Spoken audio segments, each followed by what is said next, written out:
There comes a point in everyone's life where the mask just slips and all the pretending stops. For this woman, it happened at a dusty well in the middle of the day. See, she had spent years trying to quench the thirst of her soul, but every well she drank from only left her feeling emptier. Now, she stands before the one who truly sees her. And when she heard Jesus speak of the living water, she just blurts out, "Sir, give me this water so that I will not be thirsty or have to come here to draw water." See, her request sounds practical, but it's actually much deeper than that. What she's saying is, I'm tired, and I don't want to have to keep coming back to this place that reminds me of who I am. Every trip to that well was a reminder of her isolation, of her shame, of her exhaustion. She's not asking for convenience, she's crying out for freedom. And notice that Jesus doesn't lecture her. He doesn't tell her, go fix yourself, go make better choices. Instead, he just goes straight to her wound.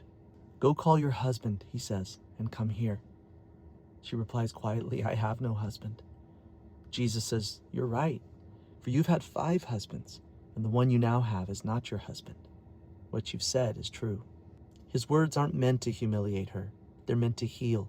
He names her pain not to condemn her, but to lift it into the light. In that single exchange, he did for her what no one else ever did. He treats her with truth and with dignity. See, this is what grace looks like when it meets a wounded heart. She'd been looking for love and belonging from people who could never give it, but standing before her now was the love she'd always searched for, pure, unearned, and faithful. See, her thirst wasn't for romance.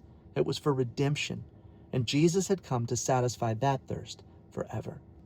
Every one of us has a well just like hers, a place that we keep going to over and over again, hoping that this time it'll finally fill the emptiness. But every one of us needs to hear Jesus say, I know, and I'm here. See, he doesn't turn away from our failure. He steps right into it and offers living water that washes our past away.